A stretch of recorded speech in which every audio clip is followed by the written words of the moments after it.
Labdien! Jūs klausāties pārbaudas laika. Ar jums šodien kopā ir Krišjāns Lācis. Labdien, Raivis Zeltīts. Sveiks, Krišjāni. Sveiki, klausītāji. Mēs šodien parunāsim par diviem lieliem tematiem, kurus mēģināsim eksperimentālā kārtā sapludināt vienā, jo īstenībā viņi tā dabiski pāriet viens otrā. Protams, parunāsim par Baltu vienību un par intermariumu, šo ģeopolitiskās koncepcijas ideju, bet proti, par to, kā vispār šī Baltu vienības ideja iekļaujas lielākos reģionālos, ģeokulturālos tādos blokos. Bet vispirms varbūt tāds mans lirisks ievads. Valsts ir, jūs piekritīsiet, klausītāji, valsts ir tautas politiskas pašorganizācijas un pašnoteikšanās forma.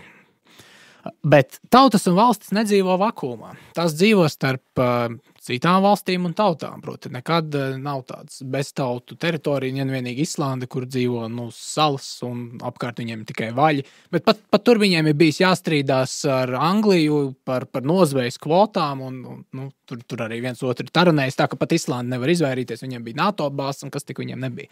Līdz ar to politiskās dzīves viens no pamata jautājumiem ir, kā organizēt attiecības ar kaimiņiem, ar tuvākajām tautām, no kurām dažas ir draugi, bet citas ienaidnieki, kas arī ir viens no vēstures likumiem vispār, it īpaši skatoties uz Eiropas un it īpaši mūsu reģionu vēsturi, kur viena tauta mēģina tur pakļaut vai izsvēpēt otru, rodas impērijas, citas tautas sacēs pret šīm impērijām, viens pakļauj otru, kādi sabluķējās kopā, lai nomestu cita jūgu. Visam fonā vēl notiek tautas staigāšana, šobrīd notiek tautas staigāšana gandrīz dažu ietekmīgu personu nolaidības dēļ. Kādreiz arī regulāri notiek tautas staigāšana, bet varbūt savulaik Latvijā tas ir senākos laikos gājis garām. Un tāpēc svarīgs jautājums, ar ko draudzēties, ar ko naidoties un ar ko draudzēties, lai atvairītu tautas vai valsts ienaidniekus, kuri turpat apkārtnē varbūt dzīvo. Baltu vienības jautājumā tā tēze tiešām būtu, ka labākā draudzība ir ar radniecīgiem tuviniekiem, kultūras, vēstures, pasaules izpratnes un kaut kādās kolektīvās apziņas formās. Un kur vēl lielāki draugi par ģimeni, par tuviniekiem. Ar to domājot arī, protams, asins radinieks, ja tā varētu teikt. Bet, tauta, kā jau mēs arī vairāk kārt esam runājuši, ir tāda paplašināta ģimenes un dzimtu kopības veids, ko vieno noteikts etnokulturāls pazīmes. Un, ja mēs skatāmies apkārt, tad, tie, uz kuru valodu tā paskatoties, mēs kaut ko varam saprast. Tepat 100 km uz dienvidiem, tur dzīvo tādi lietuvieši, kuri ļoti priecājās par latviešiem. Mēs paši reizēm tā kā viņus ignorējam, uzstām par nedaudz austrumeiropeiskiem, bet viņi ļoti priecājās, kad latvieši pie viņiem atbrauc.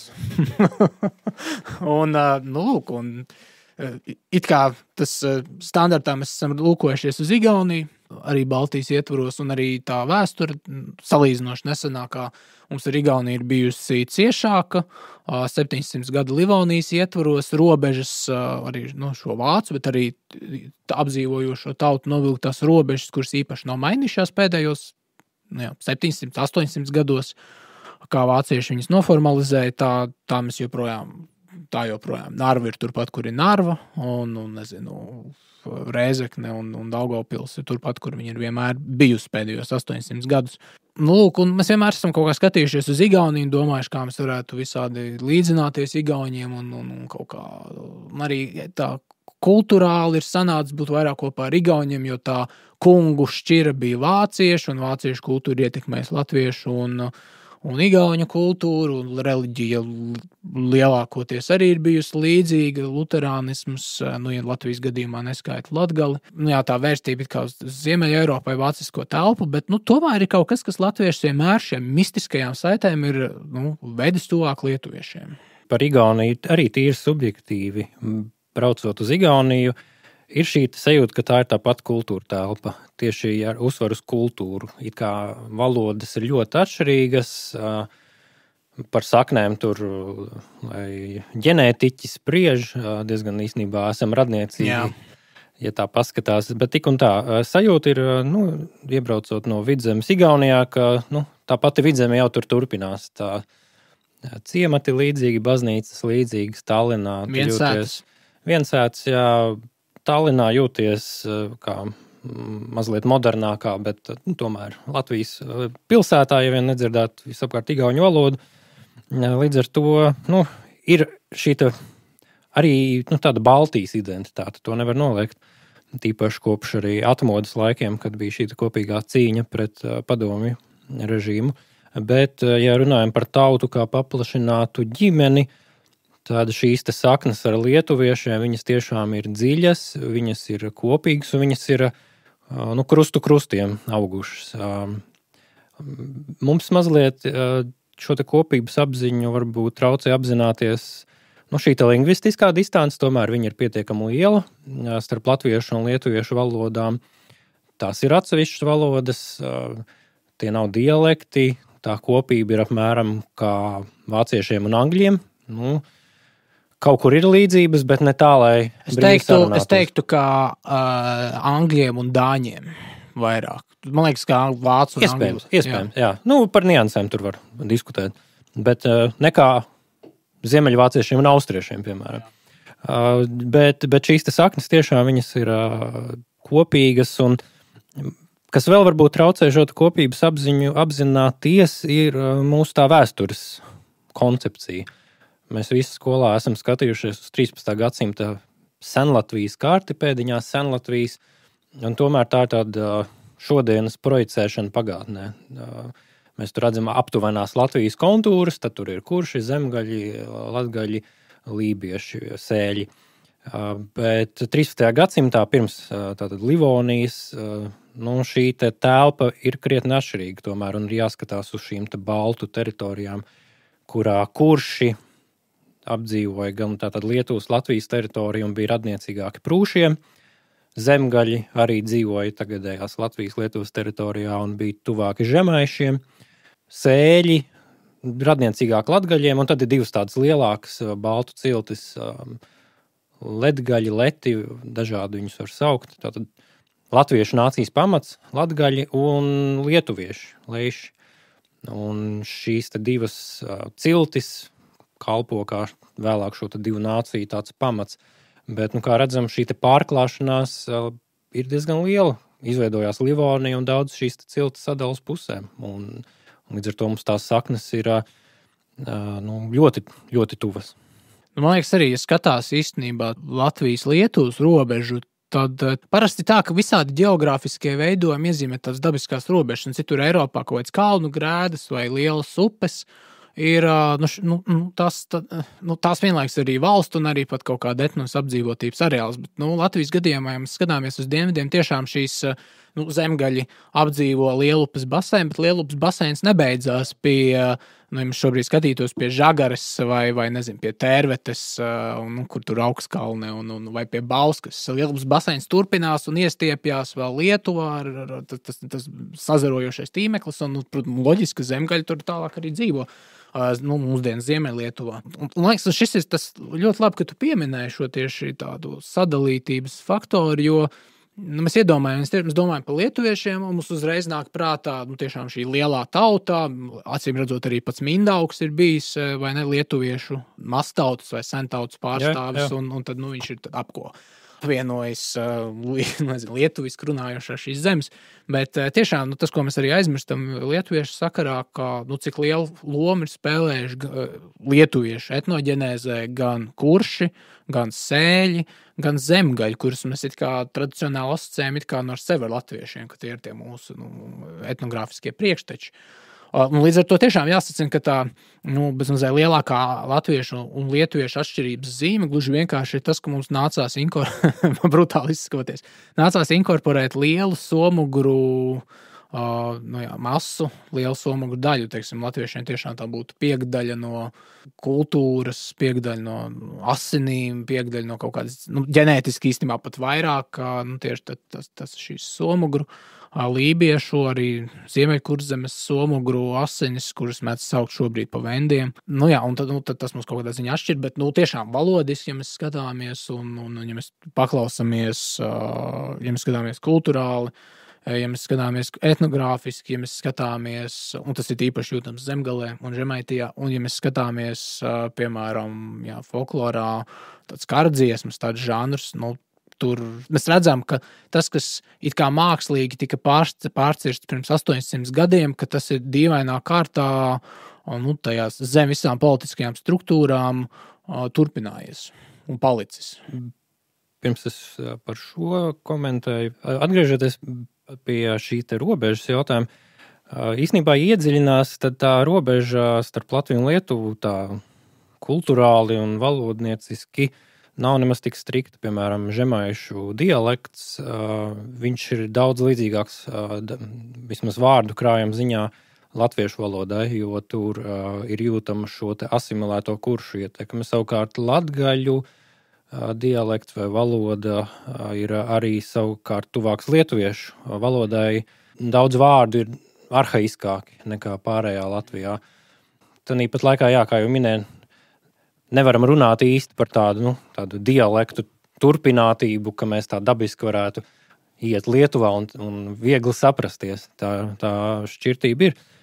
Savukārt par šīm te atšķirībām, manuprāt, lielākas tomēr ir šīs te kulturālās atšķirības, nevis tik daudz šajā te somogru asimilācijā, kas bija vairāk Latvijā. Protams, tā ir ietekmējusi mūsu valodu, kas ir daudz tāda cietāka, kantaināka nekā lietuviešu valoda. Uzsvars uz pirmo zilbu arī. Jā, bet tomēr šie atšķirīgie kungi. Mums bija vācieši, mēs esam nācija uzaugusi vācu skolā, lietuvieši poļu skolā, ja tā var izteikties. Un, man liekas, tur drīzāk ir šīs mentalitātes, varbūt kaut kādas nianses, un arī kultūra vide, jā, pilsētas Viļņā iebraucot. Tur ir daudz izteiktāk šis baroks, šis katoliciskais. Tīri arī tā ģeotelpiski iebraucot Lietuvā, atkal caur mani mīļo Žagari no Augstkalnes, brauc pa Tērvetes novadu, un tur viensētas, tipiskā tāda Latvijas lauka ainava, ar viensētām ciemiem, un tas standarta apdzīvotības centrs būtu, teiksim, Mūžas centrs, kur ir baznīca, krogs, kaut kādi tur vēl saimniecības ēkas un arī dažas dzīvojamās mājas, un tu iebrauc Lietuvā, un tur uzreiz viss šī viensēta sistēma un viensēta ainava beidzās. Tur sākās ciemi, Krievu laikot tās droši vien vienkārši tā arī saukt pa sāģām, bet tur ir ciemi, centrā ir milzīgi katoļu baznīca ap ciemu, tirgus laukums Žagarē uzreiz, un starp pilsētām tad tie pārbraucieni Lietuvā ir kāds ar tādu lielākoties tukšu ainavu, kas kontrastē baigi ar Latviju, bet, it īpaši, ja mēs braucam pa Ziemeļu Lietuvu, tomēr tā sajūta ir, ka, tā ir zemgala, kas turpinās. Jā. Tā kultūra ainava ir, mēs redzam, pilskalni vai ne, Apuls pilskalns, lielais Kuršu pilskalns uz dienvidiem no Kurzemes, ir tīpaši arī Žemaitija un arī Ziemeļa Lietuva, kas tik tur nav, Sidrabēns pilskalns galā netālu no Jonišķiem. Tas ir tā sajūta, ka tā telpa turpinās, ka Latvija dīvainā kārtā turpinās. Atceramies, bija tādi arī kursanieki, kas dzīvoja Kuršu nērijā, kas bija faktiski Kuršu pēcteči, kas līdz pat 20. gadsimtam runāja, tur vēl valodnieki strīdās, vai tā ir latviešu valoda ar kuršu iezīmēm. Tur ir liels vācu valodas, protams, piejaukums, jo tā bija daļa no Prūsijas vienā brīdī, bet tātad burtiski kurši vēl kādu laiku arī turpinājās kā tāds atsevišķs tāds novirziens starp lietuviešiem un latviešiem. Tā kā jā, kā jau minēju, šo te robežu nevar novilkt tā, kā viņi ir kartē, tik precīzi. Bet labi, mēs te varbūt vienkārši ar romantismu nodarbojamies, jo šīs latviešu un lietuviešu tur lingvistiskā un etniskā radniecība, tas ir tāds vispār zināms fakts gandrīz 200 gadus. Kopš šis jautājums vispār ir sākts pētīt, bet, ko tas vispār nozīmē šodienai? Mēs zinām šodien Baltu vienības dienu, kad tas sanāk septembris, vai ne? Septembrī pamats šai Baltu vienības dienā ir, mēs šodien to baigi izceļam, bet tā modernā cilvēka skatpunkts skatoties vienkārši kaut kādu 13. gadsimta kauju, kur zemgaļi kopā ar žemaišiem, vai ne? Jā. Kurš zemgaļi kopā ar žemaišiem sakāva Zobenbrāļa ordenu, tad, dažādās šīs baltu sentautas vai mastautas ir apvienojušās par kopīgu ārējo ienaidnieku. Labi, tāds skaists, romantisks, simbolisks datums, kas arī dažādi jau ir apspēlēts kopš jaunatviešu laikiem, un kaut kādu lomu ir spēlējis arī pie pie lietuviešu, pie jaunlietuviešiem 19. gadsimta. Bet, ko tas nozīmē šodien? Kāpēc tas šodien vispār vēl būtu svarīgi un relevanti? Šī baltu vienība nevis vienkārši kā tāda romantisks tāds fakts, mums ir salīdzinoši tuvu radinieki visā lielajā, plašajā un arī pret mums baltiem naidīgajā pasaulē. Bet ko tas nozīmē vairāk? Tur ir problēma zināma, ka tas mūsu panbaltisms nekad nav īsti izaudzis no šī romantiskā aspekta. Viņš nav pāraudzis politiskā prasībā un politiskā izpratnē. Protams, ir vajadzīgs šis mītiskais un kulturālais pamats, lai šī apziņa dzimtu galu galā, lai būtu šī kopības apziņa. Bet politiski vienmēr ir stājušies ceļā tādi īstermiņa vai reāli politiskie apsvērumi. Tā ideja, ka būtu nepieciešama kopīga valsts vai autonomija, viņa īstenībā ir sena. Mēs jau varam runāt par Kronvalda rakstiem, kur viņš pauž, ka jāapvieno visas latviešu zemes, un tur ieskaita arī lietuvieši interesantā kārtā. Pēc tam vēlāk arī Friedrichs Veinbergs. Bet interesanti, ka Pirmā pasaules kara laikā ir tāda Bernes konference, kas ir viena no pirmajām faktiski tādām valstiskuma jautājumu konferencēm. Un tur gan Latvijas, gan Lietuvas pārstāvi lemj, ka ir jādalās, varbūt ne pilnībā jādalās, bet tātad Latvijai un Lietuvai nepieciešama autonomija no Krievijas kā kopīgai valstī. Un tur ir Atis Ķeniņš no Latvijas puses klāt, iespējams vēl kāds. Līdz ar to šīs idejas politiskā prasība izskan Pirmā pasaules kara laikā. Ir arī tāds Jons Šļūps, ļoti aktīvs lietuviešu puses, tāds panbaltismu sludinātājs. Viņš šajā laikā ļoti darbojās, bet līdz 1918. gadam, 18. novembrim, šī ideja tomēr neizkaro šo atzinību. Un tur ir arī praktiski iemesli. Lietuva tobrīd skatās pat uz monarhiju kā iespējamu modeli ar tuvām attiecībām ar Vāciju, un Latvija savukārt vēlās tieši pretējo. Tālāk no Vācijas, tālāk no monarhismu. Un tas ir viens no tādiem klupšanas akmeņiem. Vēlāk jau starpkara periodā tur arī veidojās Latviešu-Lietuviešu vienības biedrība, tur piedalās Brainis, mūsu dzejnieks, ģenerālis Balodis un citi augsti viesi, bet arī tas paliek tādā rezolūcija un politiska romantisma līmenī. Un tad jau okupācija, atmoda, te mēs esam. Kaut kā tā ideja vienmēr ir atbīdījusies. Tad praktisko argumentu ģenerālis Radziņš izteica 20. gados. Viņš tātad raksta, ka arī, ja mēs nonākam pie šī intermariuma jautājuma, ja Baltijas Melnās jūras apvienības jautājumam, tad mēs atceramies, galvenais klupšanas akmens ir Polijas-Lietuvas konflikts par Viļņu. Un ģenerālis Radziņš piedāvā apvienot Latviju un Lietuvu kopīgā valstiskā veidojumā, lai Latvija būtu kā tāds starpnieks šajā konfliktā starp Lietuvu un Poliju. Tā kā mums ar poļiem labas attiecības, mums nav ko dalīt, un galu galā 5 miljonu valstī ieklausās vairāk nekā 2 miljonu valstī. Tātad tāds pragmatisks arguments ģenerālim Radziņam.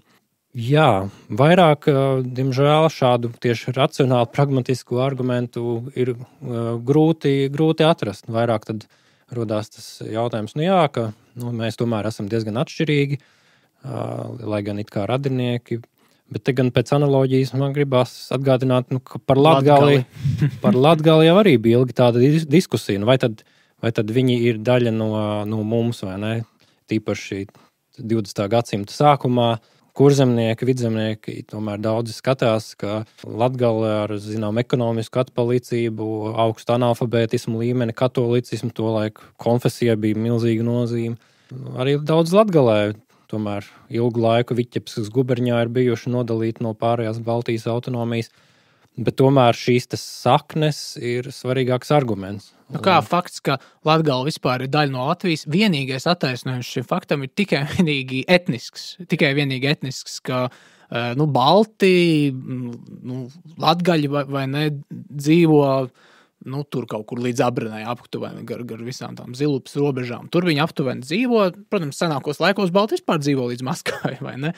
Bet tajā, 19. gadsimta nogalē, 20. gadsimta sākumā, kad etnogrāfi tur staigā un arī Bīlenšteins iemēra baltu valodās runājošu apdzīvotības areāls, viņš tad identificē, tur vēl runā šajā valodā, tā tad tas norāda uz dziļākām saknēm, un tā tad ir arī pamats arī politiskai vienībai, bet šis pamats ir nevis vienkārši kā ierasta Eiropā, tur vēsturiski sazīmētas kartes vai kaut kas ar lineāli novilkts vai vienkārši tā kā uzkonstruēts vai pat ģeogrāfiski kulturāls, kā tas bija tā saucamo šo baltiešu zemju jautājumā. Kurzeme, Vidzeme, Ziemeļa, Igaunija. Un atceramies, Vidzeme arī nav vienkārši Vidzeme, kā mēs to iedomājamies, bet Vidzeme stiepjās līdz Tartu. Tartu arī iekļauj Vidzeme, vai ne?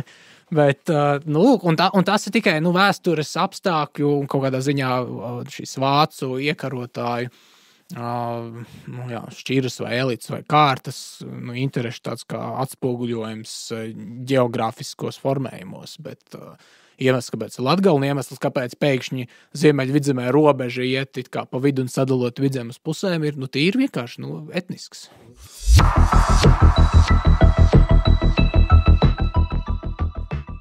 Jā, paplašinot šo etnisko jautājumu, protams, mēs nonākam līdz atziņai, ka mūsu dzimtene ir kaut kādā nozīmē arī plašāka, un, protams, nav runa varbūt tieši par tādu mehānisku apvienošanu, ka tagad viena valsts obligāti ar vienu iekārtu, bet ciešāka kopība un politiska kaut kāda konfederācija no etniskā nacionālisma pozīcijām ir tikai loģiska.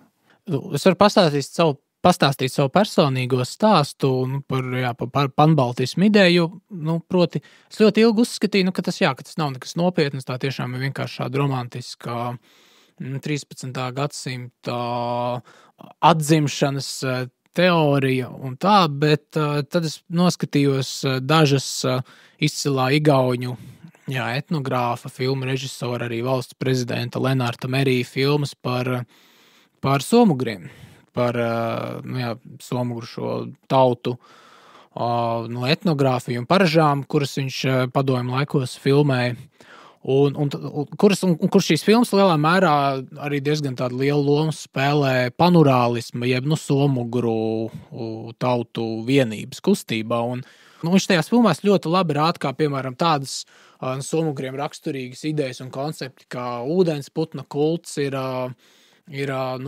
stiepjās pāri no Somijas, no Karēlijas līdz lībiešiem, igauņiem un tālāk līdz pat Urālim, un tas 1000 kilometru liela tāda kultūra telpa, kas izsēta pa Ziemeļu boreālo joslu, un tad es to domāju un atceros, un es to salīdzinu, un uzreiz saprotu, cik ļoti vientuļi ir balti uz visas pasaules, jo tas panurālisms tomēr, vai šī somugru tautu kopības kustība, viņš apvieno ļoti tādu, negribētos teikt lielu, jo, protams, ir arī daudz lielākas tautas, bet tas ir tādas dažādas tautas, kuras ir izsētas pa ļoti lielu ģeogrāfisku teritoriju, un viņi viens uz otru tiešām ir īpaši arī šīs panurālisma kustības ietvaros, tomēr skatās kā uz radniecīgām, ka jāturās kopā, jāveido kaut kādas kopīgas biedrības un organizācijas, kurām var pat reizēm būt arī kāds politisks svars, jo ir ierasts, ka, piemēram, kad rīko šo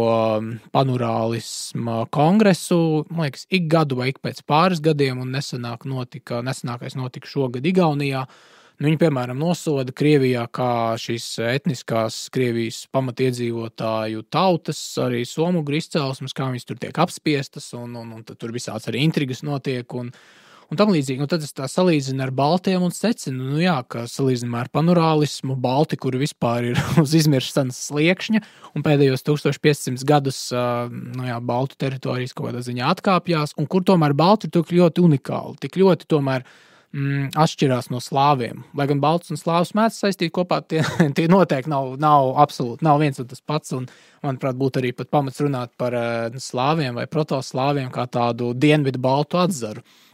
Bet tas varbūt tēma citai reizē, un tad es saprotu, ka ja ir vērts domāt par panbaltismu, tad varbūt būtu pēdējais brīdis, kad tas vispār ir iespējams tādā plašākā vispār vēsturiskā griezumā, ņemot vērā stāvokli, kurā balti atrodas šobrīd. Man liekas, mums ir daudz priekšrocības. Tu minēji somogru kopības jautājumu. Man atkal prātā ienāca panķeltisms, kas arī tāda kustība. Un es teiktu, ka ķeltu stāvoklis ir skumīgāks nekā baltiem. Viņiem būtībā ir viena valsts tikai, Īrija, kurā nerunā gēlu valodā. Un tad ir šīs izkaisītās mazās ķeltu tautas, arī ar lielām lingvistiskām šīm atšķirībām. Savukārt Baltiem ir 2 baltu nācijas, un katrā ir sava valsts, un tā ir milzīga privileģija. Salīdzinot arī ar somugriem, jo somugriem, tu pasties, cik somugriem ir 3 valstis, vai ne? Bet tautas viņiem ir daudz vairāk. Un Krievijā. Te atkal var teikt, ka somugriem ir paveicies, ka viņi vispār tur ir vēl izdzīvojuši, tie balti, kas palika aiz zilupas, to vispār vairs nav. Bet mums ir 2 nācijas, 2 valstis, un teorētiski politiskie līdzekļi ir lielāki. Ir gan lieli riski, bet arī potenciāli rīki ir lieli. Man liekas, arī, ja vēl pēdējā iespēja salīdzināt ar pan-urālismu vai pan-somugrismu, tad ir skaidrs, ka Igauni dzīvo diezgan tuvu Somiem, bet lūk, viņš šķir jūra. Pa vidu vispār ir Pēterburga, kā tās ķīles iedzīs, kas, protams, kādreiz arī bija somugru teritorijas, bet jau kādu brīdi vairs nav. Un arvien pieaugošāk vairs nav, to arī paši pa karēļiem var teikt, bet jebkurā gadījumā it kā viņiem tā geogrāfiskā tuvība ir, lai viņi varētu kaut kā dziļāk integrēt savu sadarbību, bet tas Somijas un Igaunijas gadījumā ir drīzāk tā pati problēma, kas atspoguļojas arī Skandināvijas un Somijas gadījumā, ka Skandināvi skatās uz Somiem kā ne īsti Skandināviem piedaroši, it kā no augšas, jo Somija tomēr nav šie ziemeļģermāņi, Somija tomēr kaut kādu brīdi atradās Krievijas impērijā, un kas tik vēl viņiem visādas atšķirības vai nevar pamanīt, ja vajag. Un galā tad Somi līdz ar to skatās it kā no augšas uz Igauņiem, kur vienmēr viņi uztvers vienkārši Igauņus kā tādas kā savu piedēkli, lēto darba spēku vietu, un tādā garā, un man liekas, tādā ziņā tiešām Latvija un Lietuva, vai latviešu un lietuviešu tāda sadarbība kaut kādā ziņā ir pozitīvāk iespējama, jo nav iemesli būt īpaši aizvainotiem vieniem pret otru, nav iemesli arī tā augstprātīgi skatīties vienam pret otru. Kas nebija taisnība pirms gadsimta, jo tolaik tiešām skatījās, tā kā mēs jau minējām Latgales jautājumā, tāpat Lietuvā tur bija ļoti atšķirīgs izglītības līmenis no Latvijas, daudz agrārāka valsts, tā bija. Un ļoti atšķirās, piemēram, no Kurzemes Zemgales. Bet tā atšķirība ir ļoti, ļoti izlīdzinājusies, un šobrīd mums pat kaut kādā ziņā jāskatās vairāk uz lietuviešiem, kas ir daudz veiksmīgāk, daudz lietas sakārtojuši savā valstī šobrīd. Man liekas, tas arī tas lielais būtu bonus no sadarbības ar lietuviešiem, ka viņiem tomēr ir šī valstiskuma pieredze daudz senāka un izvērstāka nekā Igauņiem un nekā latviešiem. Jo, ja mēs runājam par lietuviešiem, tā ir runa tomēr par baltu tautu, baltu nāciju vai baltu, maztautu konfederāciju, kas pietiekami ilgu laiku Eiropas vēsturē spēlējusi diezgan lielu un diezgan ietekmīgu lomu. Tā ir tiešām baltu tauta, kas ir spējusi konsolidēt monarhiju, savu var izplest, iekarot teritorijas, nostiprināt savus robežas, veidot savienības, audzināt savu kultūras eliti. Lietuvieši, protams, viņi vēlāk pārpoļojās, bet tie tomēr bija pēc izcelsmes etniski lietuvieši. Veidot arī savu garīdzniecību, kas arī, protams, latviešiem nebija iespējams dēļ šīs etniskās nodalītības. To arī mēs šodien redzam, ka šī valstiskuma ideja vai vispār Lietuvas kā valsts ideja un arī pats Lietuvas vārds 1000 gadus vecs, tas kaut kādu lomu tomēr spēlē Lietuvā, lai vai cik viņi būtu nabadzīgi no Rietuma Eiropas skatoties un lai cik viņi būtu tādi austrumeiropeiski ievirzīti no latviešu skatpunktu, jo mēs atceramies, latvieši vienmēr skatās uz Ziemeļa Eiropu, tomēr tā pietāta vai cieņa rodas tiešām dēļ šīs viņu garās atmiņas. Tas arī veido nacionālo raksturu, un tas ir lietuviešiem, es domāju, noteikti krietni palīdzējis, jo atceramies Ulmaņa laikā, Kārla Ulmaņa, protams, Ulmaņa laikā tātad tika meklēti šie valstiskuma piemēri Latvijas senatnē, un tad viņi bija ļoti aiz matiem pievilkti, vai ne? Tur bija Hercoga Jēkaba piemērs, kā Ulmaņa priekšgājējs, kas ir, tur ir ļoti fantāzija jāpielieto, vai ķēniņš Namējs, kas savukārt jau ir vēl senāki laiki, un tā ir tomēr viena no ciltīm, nevis visu Latviju apvienojošs spēks, tā kā tas bija Lietuvas gadījumā. Un lietuviešiem ir šī te valstiskuma apziņa, un tas gal galā šobrīd hibrīd karā, kas ir galvenais viens no uzbrukuma mērķiem, tas ir atņemt šo te apziņu, ka mums pienākās sava valsts, ka mēs to spējam pārvaldīt, ka tā ir izdevusies. Un šeit šī lietuviešu valsts vēsturiskā pieredze, viņiem ir krietni tāds liels bonus. Labi, bet kā tu iedomājies tiešām šodien tīri praktiski, kā Baltu vienība varētu izpausties, institucionālā kaut kādu struktūru, kaut kādu sadarbības platformu un arī, politiskas ietekmes veidolā? Kas ir tas, ko, no vienas puses, kas ir tas, ko Baltu vienības labā var darīt šobrīd, un otrs, protams, jautājums ir, kā tas varētu izskatīties? Te var runāt noteikti par dažādiem modeļiem, bet jebkurā gadījumā darbībai ir jābūt vismaz divos līmeņos. Viens šis kulturālais vai metapolitiskais, un otrs ir šis tīri politiskais. Un kurš ir pirmais un kurš otrais, droši vien kā abi reizē. Ja runājam par šo kulturālo, tad ir pilnīgi skaidrs, ka mēs vienkārši nezinām, kas notiek Lietuvā bieži vien. Mēs it kā esam tuvākās tautas, bet mūsu informatīvajā telpā mēs to nejūtam. Un, šeit ir daudz iespējami varianti, vai tā ir kaut kāda mediju sadarbība, kopīgs varbūt mēdījis, galu galā arī valodas prasmes, ir bijuši priekšlikumi. Manuprāt, tas bija Nacionālajai apvienībai, vismaz kaut kur tas ir izskanējis par to, ka pierobežā būtu tomēr jāmāk šī kaimiņu valoda, un tad šī pierobežu pašvaldību sadarbība. Ir arī Latvijā tāds koncepts kā Dvīņu pilsētas vai pilsētas māsas, un tad šī savstarpējā pilsētas sadarbība. Īsāk sakot, ir jāsajūdz šīs dažādas jomas, kamēr šī apziņa pa kopību arī nostiprinās. Tad ir savukārt politiskais jautājums, tur ir jārodās šai pragmatiskajai nepieciešamībai.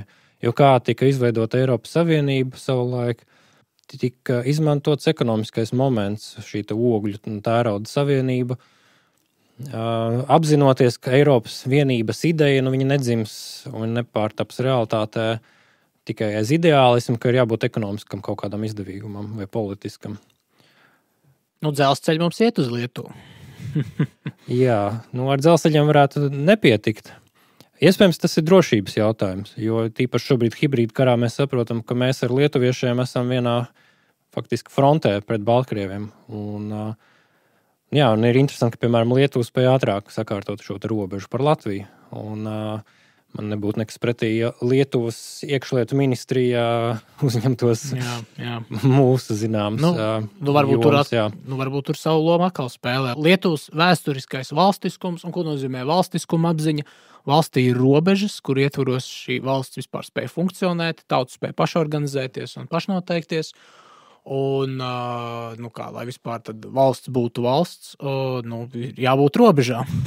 un, protams, man liekas, diezgan labi varētu novilkt tādu korelāciju, jo stiprāk valstiskuma apziņa, jo cilvēki vairāk spēka veltīja robežu sargāšanai, manuprāt. Bet tā mana doma bija, ka arī kopīgi draudi var būt faktors, lai apvienotos. Bieži tā tas vēsturē ir bijis. Un šobrīd nav noliedzams, ka mums ir kopīgs pretinieks. Protams, arī ar poļiem, bet mums ar lietuviešiem kā divām samērā nelielām nācijām ir daudz dabiskāka šī nepieciešamība kopīgi sadarboties. Poļi tiks galā, viņi ir 40 miljoni. Mums ar lietuviešiem tomēr šajā gadījumā būtu vairāk jārunā savā starpā, galu galā jāsadarbojās. Un drošība varētu būt viens no tiem momentiem, kas veicina šo savstarpējo sadarbību. Drošības argumenti mēs esam gandrīz pietuvinājušies Intermarium, bet es gribēju vēl iestarpināt vienu tādu praktisku ideju, kā varētu tiešām veidot un tā institucionāli nostiprināt baltu kopību. Proti, jā, mums kādreiz Latvijā tiešām atjaunojās vai nostiprinās vai padziļinās demokrātija, kas vismaz, manuprāt, satversme diezgan demokrātiska, un ja mēs šīs demokrātisko garu pārtulkojam likumu burtos, dažādu administratīvu un teritoriālu reformu ietvaros, un ja mēs tiešām, iedodam kādreiz lielāku varu pašvaldībām, manuprāt, tas uzreiz nozīmētu, ka pašvaldības tad brīvāk varētu rīkoties tiešām kā tādi autonomi veidojumi, protams, Latgales gadījumā tas ir risks, bet pie Lietuvas pašvaldību gadījumā tas nozīmētu, piemēram, padziļinātāku dažādu pakāpju, dažādu līmeņu sadarbības starp novadiem vai šīm pašvaldību struktūrām, tur Dobels novads sadarbojās ar, kas viņiem tur ir, Jaunakmene, tur Telši ir bišķi tālāk, bet man liekas tā lielākā pilsēta, kas ir no Dobels uz dienvidiem, ir Jaunakmene, vai vienkārši Akmene, un tad viņi varētu dažādi šajā pašvaldību līmenī tur integrēties un sadarboties, jo viņi tiešām dzīvo viens otram blakus, dzīvi blakus arī mudina risināt kaut kādas kopīgas problēmas, veidot sadarbības platformas, un ko visu vēl tik turisms, ekonomika, un es domāju, ka galu galā Ziemeļvidzemē kaut kas tāds uz to mēģina iet. Labi, Valka ir, protams, šis piemērs dažādu arī vēsturisku pārpratumu dēļ, bet man liekas, ka tas nav nekas tāds iracionāls un neloģisks, ja pierobežas pašvaldības tad lielākas tāds decentralizētas varas ietvaros, tad varētu, protams, sadarboties ar pierobežas pašvaldībām otrā pusē. Tieši tā, te ir jāmeklē gan šis tātad praktiskais moments, gan arī šī lielā ideja, un abām ir jābūt vienlaicīgi kā šīm motivācijām. Jo tā Baltu vienība, jebkurā gadījumā, viņi nevarēs uzstiept kā kaut kā tādu abstraktu, vienkārši ideālu Latvija, Lietuva. Tās, ja mēs vienmēr skatāmies etniskajās kartēs, tā pārēja vienmēr notiek tā pakāpeniski. Protams, ka Ziemeļvidzemē, pat ne Ziemeļvidzemē, vienalga Cēsīs, viņiem varbūt tā, lietuvieši tiešām būs kaut kāds tāds abstrakts, tāds romantisks ideāls, 13. gadsimta cīņas un tam līdzīgi, bet, tiem, kas dzīvo Dobelē, Bauskā, Sēlijā, viņiem lietuvieši tomēr ir daudz tuvāk tāda empiriski taustām realitāte. Viņi tur brauc uz veikaliem, benzīnu brauc iepildīt un brauc tirgot viens pie otra lopus un ko tik vēl viņi tur nevar darīt. Un līdz ar to tai pārējai arī tīri, man liekas, administratīvi un institucionāli viņi var veidot tā pakāpeniski hierarhiskāk. Tam nav jābūt vienkārši Latvijas valsts un Lietuvas valsts.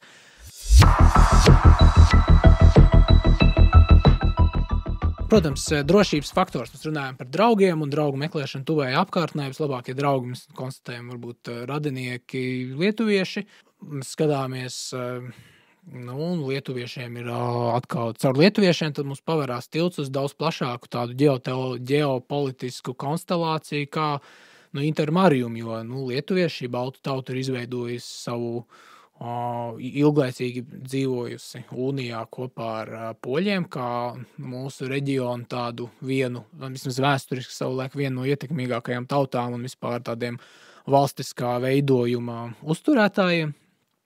Un kurš ir bijis pietiekams suverēns, lai tad varētu uzdrošināties veidot savus vispār ģeotelpiskas un ģeopolitiskas kaut kādas vīzijas konstelācijas. Un tad mūsu reģionam tas, ko poļi savulaik ir piedāvājuši, un atkal poļi kā šī tauta, kas gal galā negrib būt ne vācieši, viņi negrib būt krievi, kas ir ļoti svarīgi mums, savstarpēji tāda izdevīguma attiecībās. Viņi ir piedāvājuši šo Intermarium ideju. Un lietuvieši, un lielāka arī tuvība lietuviešiem mums ļauj tuvināties šai idejai. Varbūt tu vari izstāstīt par Intermariumu. Minētā ideja, tā, protams, ir Polijas līdera Juzefa Pilsudska koncepcija ģeopolitiskā. Viņš tiešām skatījās, kā atjaunot šo Polijas-Lietuvas faktiski federāciju mūsdienās. Un tie arī bija viņa klupšanas akmens. Viņš tik ļoti koncentrējās uz Lietuvu, ka izlēma, ka ja viņš anektēs Viļņu, tad lietuvieši būs ieinteresēti pārunās ar viņu. Rezultāts bija tieši pretējs. Izveidojās neatrisināms konflikts. Bet Pilsudskis nav vienīgais, tas pats ģenerālis Radziņš, kurš redz šo savienību no Baltijas līdz Melnai jūrai. Viņš gan liek uzsvaru uz Ukrainu jau tajā laikā.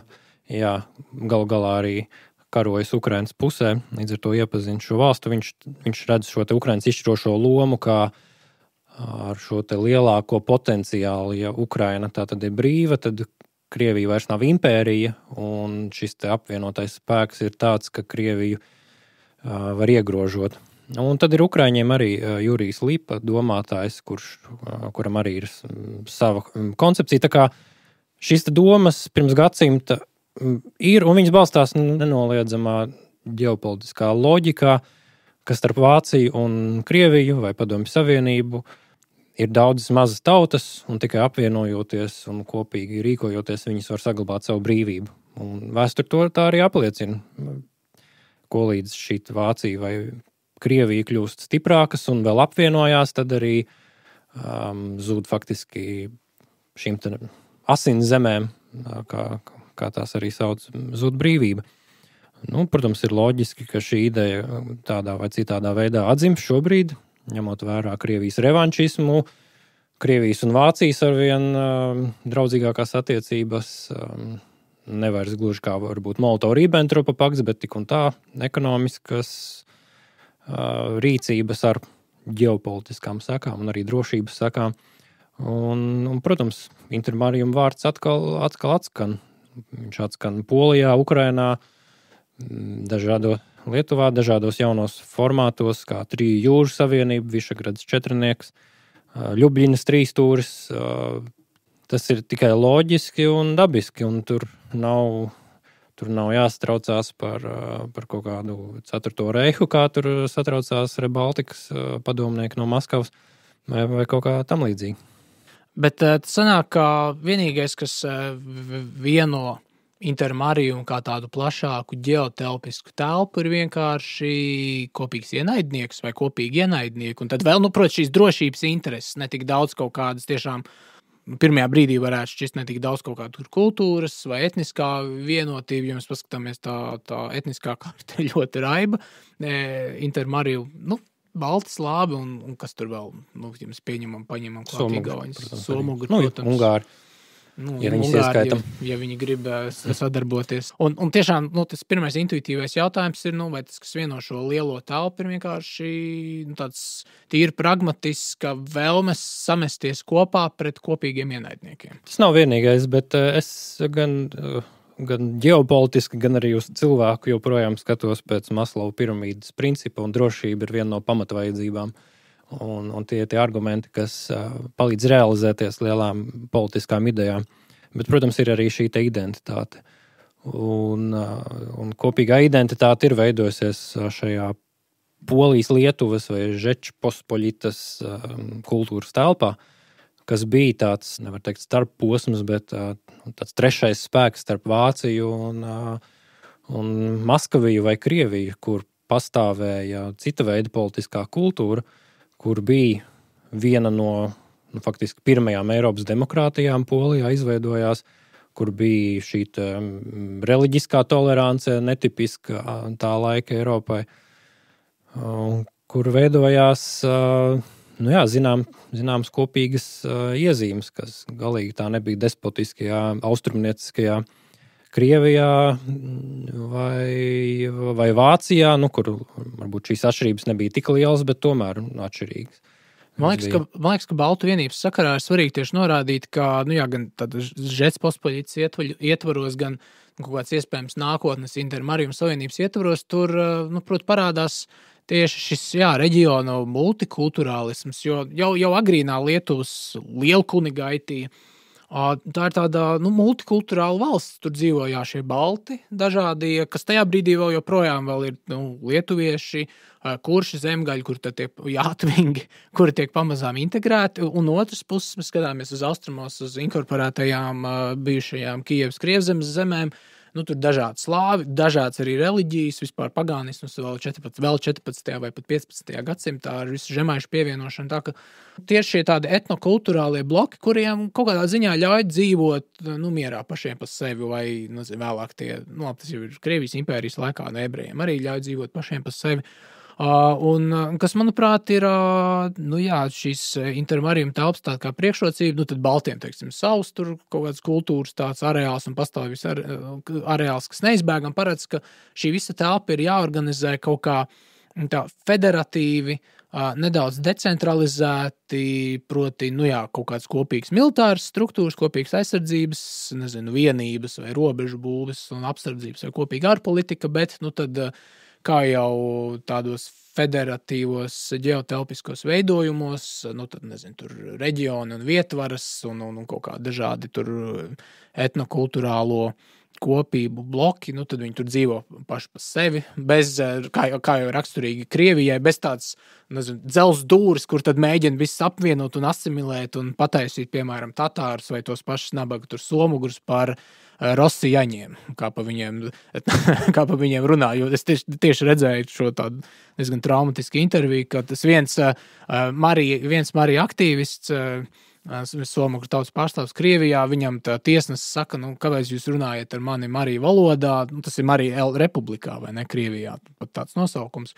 Un viņš saka, ka jūs esat ruski, kāpēc jūs ar mani mēģināt runāt šitajā kaut kādā iezemiešu valodā, un viņš saka, nē, es esmu rosijaņi, domāt tā valstiskā piedarība nevis ruski, kas ir krieviski, bet Krievijā tā impēriskā loģika paredz visu laiku sapludināt, nojaukt robežas starp šo etnisko un valstisko piedarību. Un lūk, intermariju, man liekas, tiešām, arī kā tas žets pospaļitā ir bijis vēsturiski, kā, atceramies pat Kurzems tomēr hercogisti arī atradās kaut kādā personāla tādā unijas daļai sastāvā ar Polijas, Lietuvas šo lielu valsti. Jā, viņi varēja savā nodabā tur darboties, visu iekšpolitiku veidot, un pat hercogs Jēkabs bezmazliet uzvedās kā suverēns, kā īsts hercogs, bet viņiem tomēr kaut kādas tur tāds federāla rakstura attiecības ar Poliju, Lietuvu. Minēju pāris vārdus, kas, man liekas, klausītājiem izklausās varbūt mūsdienu kontekstā citādāk, multikulturālisms, federācija. Es to drīzāk neraksturoju kā multikulturālismu, jo tas ietver mazliet kaut ko citu mūsdienu izpratnē, bet tādas etniskās autonomijas, ne tikai etniskās, arī politiskās autonomijas, savstarpējs respekts bija tas, kas to visu saturēja. Un ko līdz poļi sāka pārāk arī dominēt šajā savienībā, tas arī bija viens no klupšanas akmeņiem, un arī tāpēc lietuvieši pēc tam nevēlējās nekādas ciešākas attiecības ar Poliju. Un arī agrāk viens no iemesliem, kāpēc vispār Ukraina nonāk Krievijas paspārnē, ir tāpēc, ka poļi pārāk cieši uzspieda uz ukraiņiem.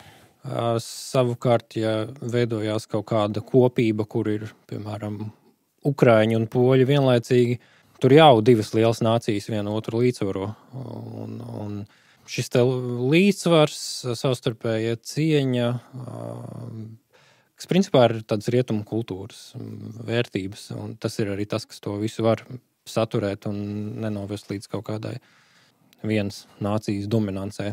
Man liekas, svarīgi arī tā vēsturiskos ekskursos skatoties, kāpēc par intermariju ir vērts domāt un apsvērst šodien, ir tā tīri pēc vēsturiskās loģikas, kad mēs skatāmies, šim reģionam ir gājies salīdzinoši labi, kad Krievijai ir gājis slikti, un Krievijai ir gājis slikti tajos vēsturiskajos periodos, kad, piemēram, Polijai, Lietuvai ir klājies samērā labi, jo mēs atceramies, Krievi jau no 16. gadsimta sākuma mēģina tā tuvējās valsts pakļaut, bet vienlaiks tas spēka līdzsvarotājs tomēr ir Polija, Lietuva, kas dzīvo blakus, tā ka Krievija vai Maskavija tajā brīdī viņi nevar pārāk daudz atļauties. Un tas, man liekas, ir šī tāda multipolāras starptautiskās kārtības viens no tādiem bonusiem vai labajām lietām. Nevis kā standartā iedomājamies, kāds bija augstajā karā, ir divi milzīgi ģeotelpiski bloki, kas ir vienlaiks arī aizsardzības, bet arī ideoloģiskie tādi bloki, kuri viens pret otru, un tad tā destabilizācija ir tāda diezgan globāla un vispārēja. Tur kaut kāda subversija, pilsoņu kari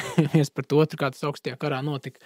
Un tam līdzīgi, un tas būtu viens, un kaut kādā ziņā viņi viens otru tā stabilizē, bet tas ir diezgan tā bīstami, ja spēks tiek uzkrāts vienkārši divos vienādojuma elementos. Un varam iedomāties, kā tas ir, teiksim, ja ir tikai viens vispār vienādojuma elements, kā 90. gados kādu brīdi vienkārši gāja runa, tiešām ASV ir absolūtais globālais hegemons un par kaut kādiem citiem ģeotelpiskiem tādiem blokiem vispār nav pat vērts runāt un iedomāties. Un šobrīd neizbēgam tā virzība ir uz multipolāru pasauli, kur ir dažādi šie lielie tādi ģeotelpiskie bloki, ir Ķīna, kur savā starpā konkurē, protams. Un 19. gadsimtā šī dažādu lielo ģeotelpisko bloku konkurēšana, protams, noved pie Pirmā pasaules kara, bet vienlaikus ir, man liekas, es teiktu, ir lielāka iespēja uz tādu savstarpējo līdzsvarošanos. Un šobrīd arī, ASV ir tāds kā norietošais hegemons, kas nozīmē, ka vis kaut kur pēkšņi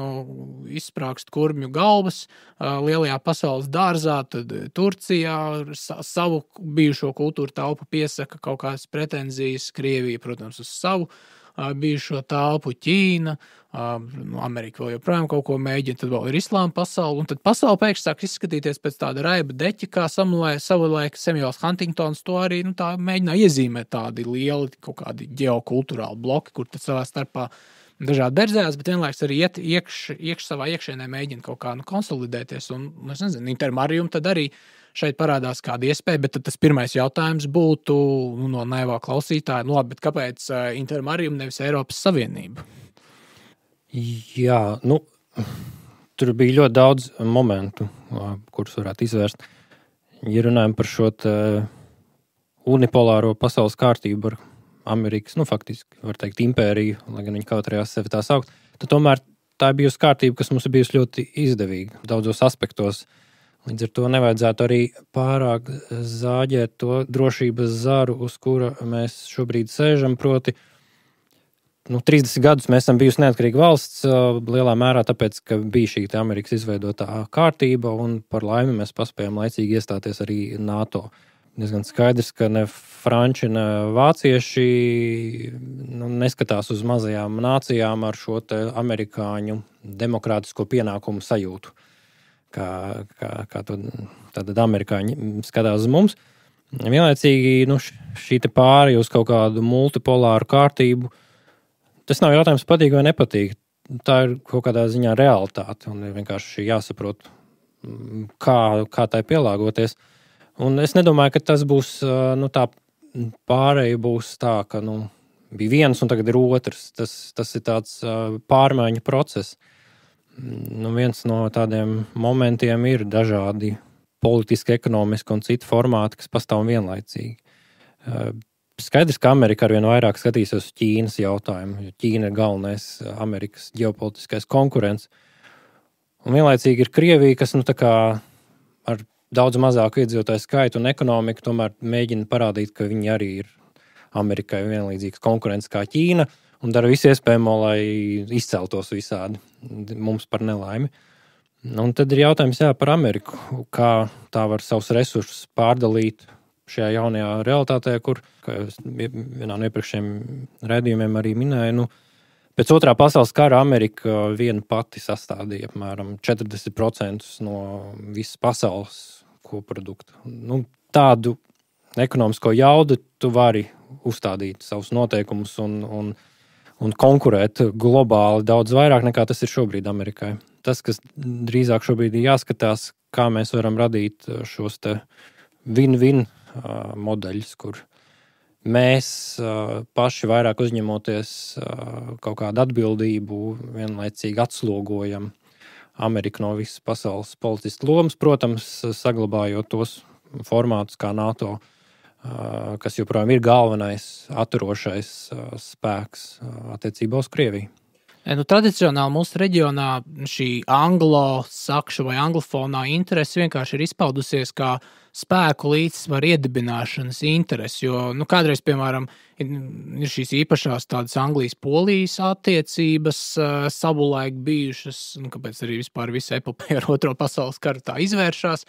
Bet arī angļu, īpašās intereses arī mūsu reģionā, bet kāpēc, lai vienlaikus līdzsvarotu šo reģionu, arī ar pašas Anglijas pozīciju gan pret Krieviju, milzīgo Krieviju, gan arī, protams, pret tajā brīdī Vāciju. Un es teiktu, ka šobrīd tas izdevīgākais, ko Intermarium var piedāvāt citiem ārējiem spēkiem, ir sadarbojoties ar Atlantijas bloku, tad būtu kā kaut kādiem spēku līdzsvarotājiem pašas Eiropas iekšienē. Kā savulaik tā bija nevis Tečera, bet kā sauc to autoru, kas uzrakstīja lielo grāmatu par demokrātiju ASV augstā kara.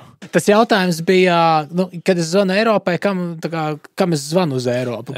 Kurš ir Eiropa? Jā, kurš ir Eiropa? Mūžīgais jautājums. Un, protams, dažādi tur Vācija kaut ko mēģina pieteikt, Francija mēģina kaut ko pieteikt, bet, Kissinger. Jā, Kissingers tas bija, jā. Jā, un kam zvanīt uz Eiropu? Un tad, teiksim, lūk, ir vēl bez Vācijas un Vācijas vai Anglijas vai Francijas, tad, ir atsevišķi vēl vesels tās ģeopolitisks bloks. Kam zvanīt uz Intermarium? Jā, kam zvanīt uz Intermarium.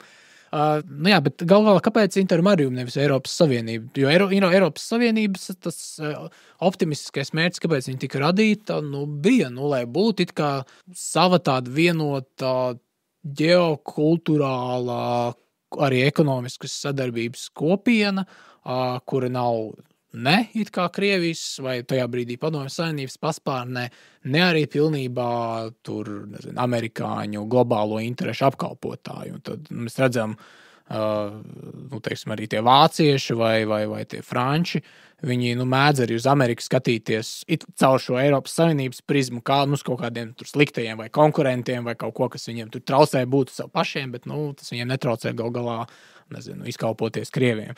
Un tad līdz ar to ir jautājums, kāpēc Intermarium nevis Eiropas Savienība?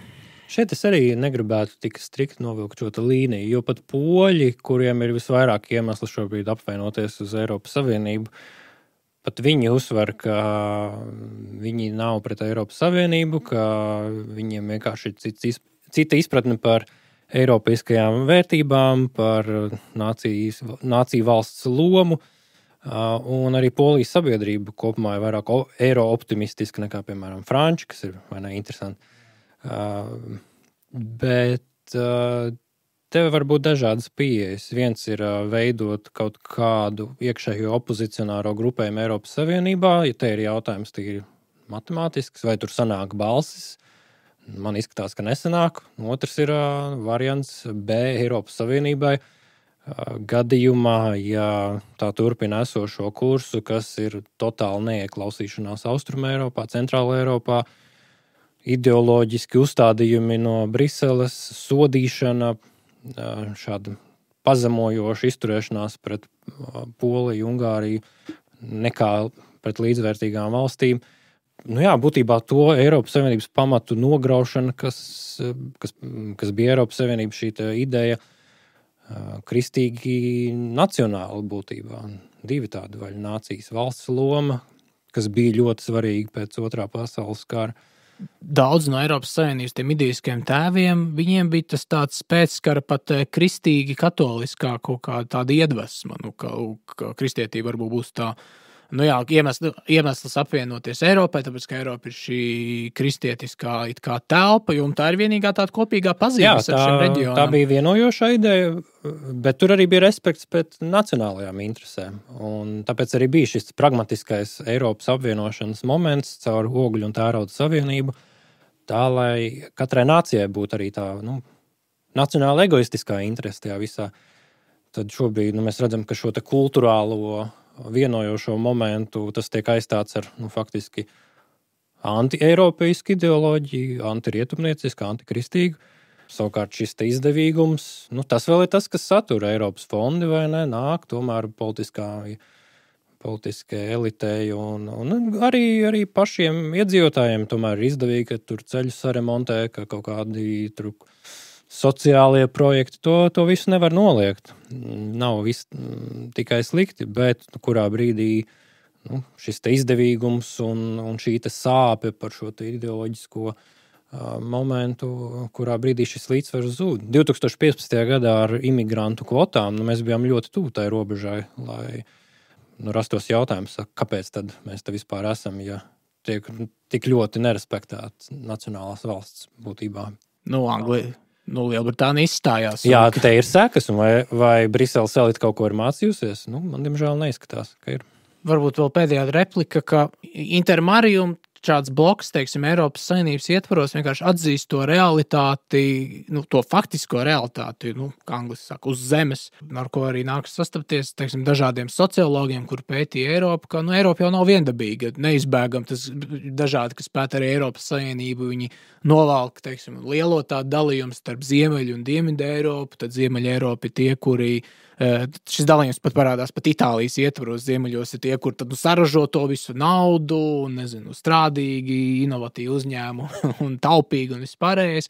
Un tad dienvidi ir tie lūk, kuri, teiksim, Eiropas Savienības ietvaros pārtiek no kaut kādiem tur struktūra fondiem un Grieķi vispār nestrādā vai jau sen ir bankrotējuši, un Dienvidu Itālija pārtiek no Ziemeļa Itāļu saražotā un tam līdzīgi. Un tad tas būtu tā kā viens tas standarts šķēlums, ko Eiropas Savienībā mēs nodalīt, kur, piemēram, atceramies, bija tā lielā eiro krīzes, kur faktiski sadūrās, tipiski Dienvidu Eiropas vidusjūras valsts, Grieķija, ar Vāciju, kas faktiski parādīja, ka, lai Eiropa projekts kā tāds strādātu, būtu vajadzīgs kaut kas tāds kā vienota Eiropas centrālā banka, vienota nodokļi, un tāpēc galā šis arī Eiropa projekts daudzām valstīm, tīpaši Dienvidu Eiropā, buksē. Jo tas vienkārši tās atšķirības ir arī vispār nodarbinātības tendences par veidā, kā tiek veidot saimnieciskā dzīve, taupības pasākumi un tam līdzīgi ir pietiekami atšķirīgi. Tā kā reģionāli, kulturāli vispār Eiropas ietvaros. Mēs nevaram Ziemeļa Eiropas protestantu šo kapitalistisko ētiku salīdzināt, piemēram,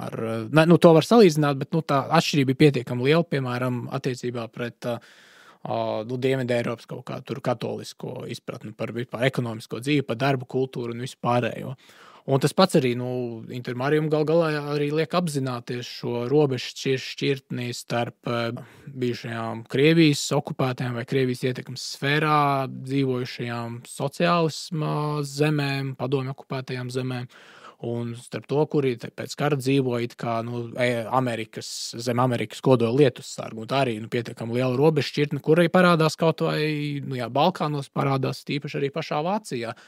Un Intermarium vienkārši atzīst šo faktu. Jā, atšķirības ir un tās jāņem vērā. Atgriežoties arī pie iepriekšējā temata, atšķirība izpratnē par marksismu problēmu galā. Šī te vēsturiskā pieredze ar vienu veidu utopiju, ko tagad daudzi Rietumē Eiropā, diemžēl, citā formā grib atdzīvināt. Un, ja šajā jomā būs spiediens, tad šī te atšķirība tikai pieaugs. Bet, jebkurā gadījumā, Eiropu nevar mehāniski apvienot vienā blokā tikai tāpēc, ka tā gribās. Ja tas neizdevās Napoleonam, tad tas neizdosies Briseles kabinetu iemītniekiem. Tas neizdosies arī Krievijai. Vēl jau mazāk. Jā. Labi, noslēdzot, tad varētu, teiksim, gan uz Baltu vienības, gan arī uz Intermarium fona noslēgt tieši ar savulaik Edvarda Virzas vārdiem. Viņš tā ļoti jūsmīgi vienā no savām apcerēm tēlo jauno šo Eiropas valstu un Eiropas tautu lomu vispār uz visu tā brīža, teiksim, 1920. gada konstelācijas. Jo mēs atceramies, tas laiks arī nav īpaši viegls. Tur lielās un vecās impērijas sabrūk, bolševisms, ne tikai Krievijā, bet vēl vis kaut kur Eiropā. Tur pilnīgs bardaks valda 20. gadu sākumā Eiropā. Bet tā visa viņa tomēr Virza saka, ka šīs daudzas jaunās tautas un valstis, kuras ir radušās uz impēriju grupām, tās īstenībā ir tās jaunās, jeb īstās Eiropas valstis, vai kuras ienesīs jaunas asinis, jaunu dzīvību šajā kopībā, kas kādreiz saucās Eiropa. Viņš tā saka, ka šīs rietumu valstis ir pagurušas, tur ir daudz problēmas un pretrunas. Vakar Eiropa ir novakarējusi un norietējusi, un tāda jau tur viss ir izspēlēts. Tad, šīs jaunās valstis, kur mēs šobrīd teiktu, saukt vienkārši par Intermarium. Tur Polija, Latvija, Igaunija, tur Čehija, Ungārija un kas vēl tik, tā ir jauna iespēja Eiropai. Man nav ko papildināt. Jā, ar jums šodien kopā bija Krišāns Lācis. Raivis Zeltīte. Un jūs klausījāties Pārbaudas laiku.